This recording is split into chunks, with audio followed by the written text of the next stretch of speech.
নমস্কার বন্ধুরা, আপনারা সবাই কেমন আছেন? সুস্বাগতম আপনাদের সবাইকে জানিয়ে শুরু করছি আজকের সহজ রান্না। দেখুন বন্ধুরা, আজকে রান্না করব কই মাছ দিয়ে, আলু দিয়ে, লাউ দিয়ে পাতলা ঝোল করে দেখাবো আপনাদের। তার জন্য আমি প্রথমে কিছু জিরা ভেজে নিচ্ছি। দেখুন, জিরা ভেজে নিয়েছি। জিরা এখন এটা আমি গুঁড়ি করে রাখবো। বন্ধুরা, আপনারা দেখতে থাকুন।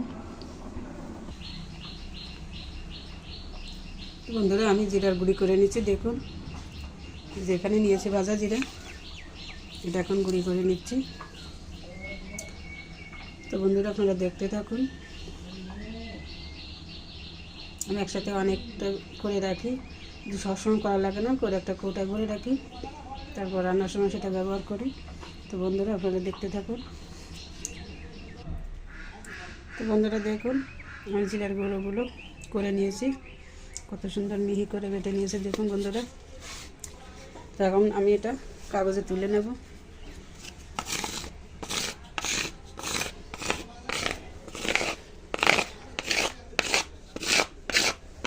বন্ধুরা, অনেককেই দেখি কিন্তু হাত দিয়ে গুঁড়ি করে গুঁড়ি বানিয়ে হাত দিয়ে টেনে নিয়ে আসে, বা কাঁচা বেটেও হাত দিয়ে নিয়ে আসে টেনে। কিন্তু আমার কাছে মনে হয় যেন এইভাবে একটি দেখুন, এটা কিন্তু নারকেলের চুমড়ি হোক, সুবরির খোলা হোক, একটা কিছু দিয়ে কিন্তু এটা করলে সুবিধা হয়, হাতেও লাগে না, আর সেটা দেখতেও ভালো লাগে, পরিষ্কার পরিচ্ছন্নভাবে করা যায়। তো বন্ধুরা, আমি একটি কাগজ এটা তুলে নিয়েছি, আমি একটা কৌটা করে রাখবো এখন। তো বন্ধুরা, আপনারা আমার সাথে থাকুন, দেখতে থাকুন। তো বন্ধুরা, আসুন এখন মাছ ভেজে নিচ্ছি। দেখুন, কড়াইতে তেল দিয়েছি, সরিষার তেল গরম হয়ে গেছে। এখন দিয়ে দেবো মাছগুলো।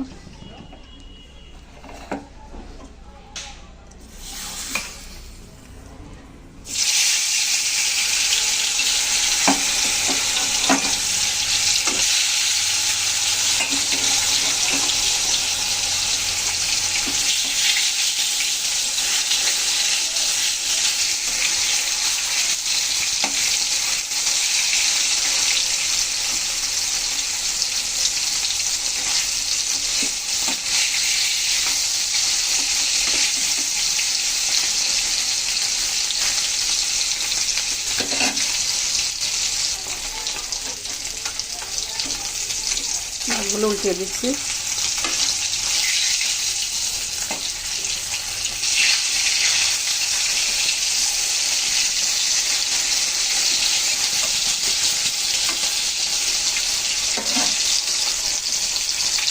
মাছের এই দুধটা ভালো করে ভেজে নেব।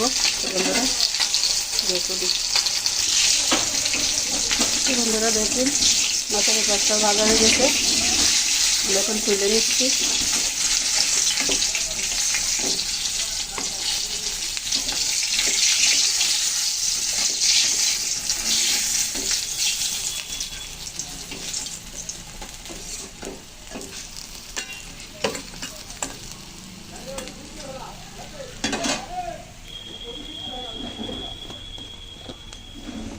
আর একটু তেল দিয়ে দিচ্ছি তেলের ভিতর।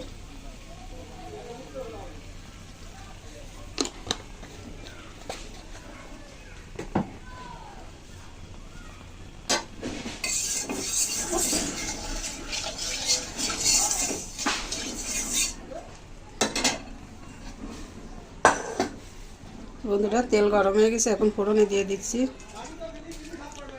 তেজপাতা, শুকনো লঙ্কা, আর দিচ্ছি জিরা।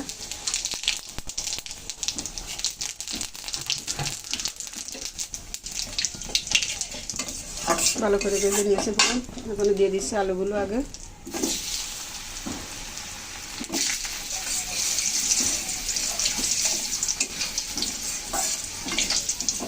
আলুগুলো হালকা করে ভেজে নিয়ে তারপর লাউ দেবো।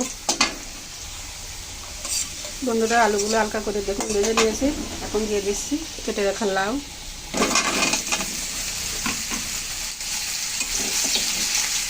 বন্ধুরা, লাউ কিন্তু দেখতে অনেকটা মনে হচ্ছে, কিন্তু এতটা মনে হয় থাকবে না, যেহেতু একদম কচি আর টাটকা বলতে হবে, যেহেতু সকালেই তার থেকে কাটা হয়েছে। হলুদ দিয়ে দিচ্ছি।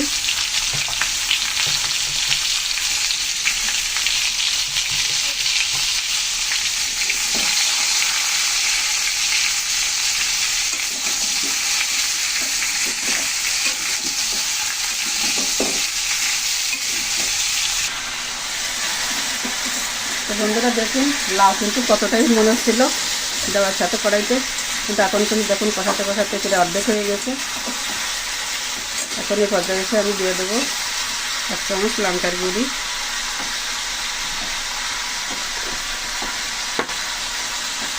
কাঁচা লঙ্কা দিয়ে রান্না করা উচিত ছিল, যেহেতু লাউর তরকারি কাঁচা লঙ্কা দিলেই বেশি ভালো হয়, কিন্তু দিলাম না।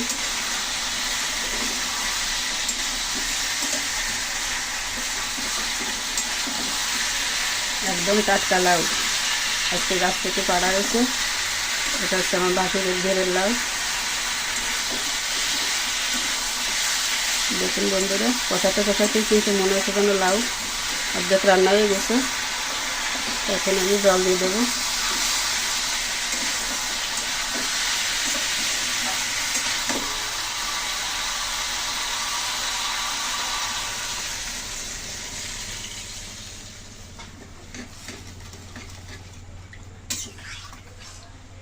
বন্ধুরা এতটুকু জল দিলেই সম্ভবত হয়ে যাবে।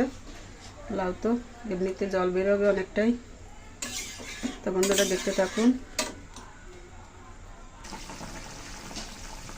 বন্ধুরা দেখুন তরকারিতে জাল উঠে গেছে। আমি দিয়ে দিচ্ছি হলুদ 1 চামচ,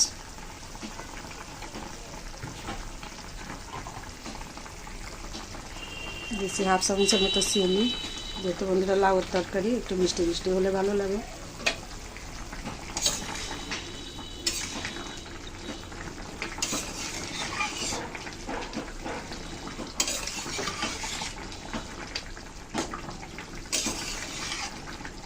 দিয়ে দিচ্ছি মাছ,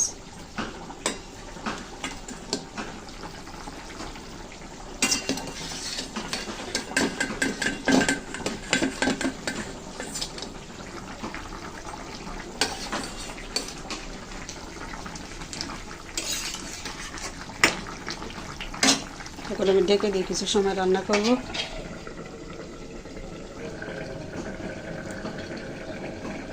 ঢাকনা সরিয়ে দিচ্ছি বন্ধুরা, দেখুন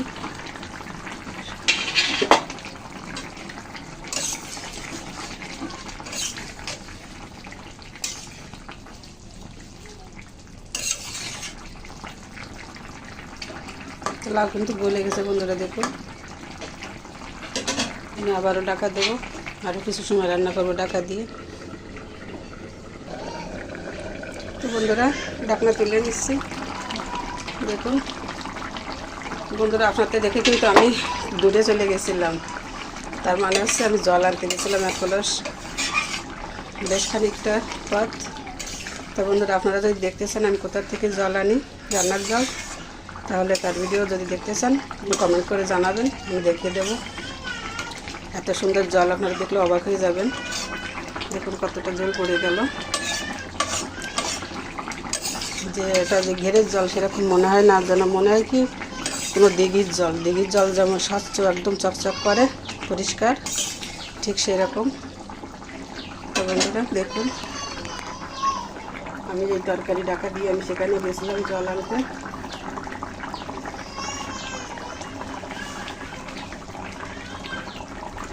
আমি একটু লবণ দিয়ে দিচ্ছি পরিমাণ মতো।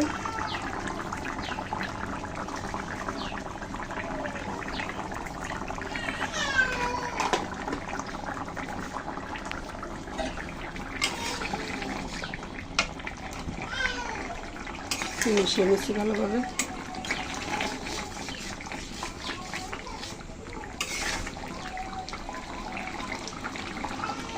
বন্ধুরা আমি শেষে যে তরকারিতে লবণ দিয়ে কারণে যে আমি কতটুকু রাখবো, কেমন কি থাকতেছে পরিমাণে, সেই অনুমানে দিয়ে, নতুবা তরকারিটা লবণ হয়ে গেলে মেয়েটার বাবা কিন্তু অতিরিক্ত লবণ পছন্দ করে না, এজন্য আমি সেভাবে বুঝে পরে দিই লবণ।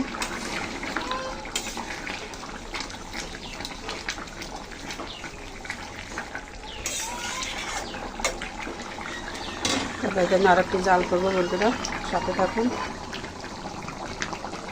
বন্ধুরা দেখুন আমি মাছ তুলে নিয়েছি, তরকারিটা একটু নেড়ে চেড়ে মিশিয়ে দিলাম, যেহেতু লাউয়ের তরকারি একটু মিশে গেলে ভালো হয়, এই জন্য একটু নেড়ে চেড়ে দিলাম। দেখুন জল কিন্তু রান্না হয়ে গেছে। এখন দিয়ে দেবো সবশেষে জিরার গুঁড়ি,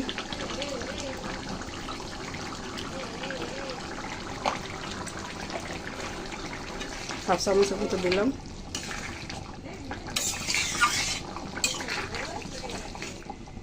তো বন্ধুরা মাছগুলো দিয়ে আমি একটু নেড়ে চেড়ে তরকারিটা ঢেলে নেব। তো বন্ধুরা দেখুন মশলা দিয়ে পরে মাছগুলো দিয়ে আমি কিন্তু ভালো করে মিশিয়ে নিয়েছি। তরকারিটা দেখুন অনেকটা সুন্দর কিন্তু মাখা মাখা ভাব হয়ে গেছে, দেখুন কত সুন্দর গলে গেছে। তো বন্ধুরা আমি এখন তরকারি নামিয়ে নিচ্ছি, তারপর আপনাদের দেখে দেব। তো বন্ধুরা দেখুন ফাইনালি আমি তরকারিটা নামিয়ে নিয়েছি। তো বন্ধুরা আমি ঘরের ভিতর রান্নাঘরটা এখানেই রান্না করি, কারেন্ট এইমাত্র চলে গেল, এই জন্য কিন্তু তরকারি কিন্তু রিয়েল কালার আপনারা দেখতে পাচ্ছেন। তো দেখুন বন্ধুরা কেমন হয়েছে রান্নাটি। তো যদি রান্নাটি আপনাদের কাছে ভালো লাগে তো আপনারা কমেন্টে আমাকে অবশ্যই জানাবেন। আর যারা নতুন বন্ধু আছেন অবশ্যই চ্যানেলটিকে সাবস্ক্রাইব করবেন, আমার সাথে থাকবেন, চ্যানেলটিকে সামনের দিকে এগিয়ে যেতে সাহায্য করবেন। তো আমার দূরেরও কাছের সকল বন্ধুদেরকে আবারও সুস্বাস্থ্য মঙ্গল কামনা করে আজকের মতো ভিডিওটি এখানে রাখছি। তো বন্ধুরা দেখা হবে আবার নতুন কোনো রেসিপি নিয়ে সামনে। তো বন্ধুরা ততক্ষণে আপনারা সবাই সুস্থ থাকুন, ভালো থাকুন। ধন্যবাদ সবাইকে, নমস্কার।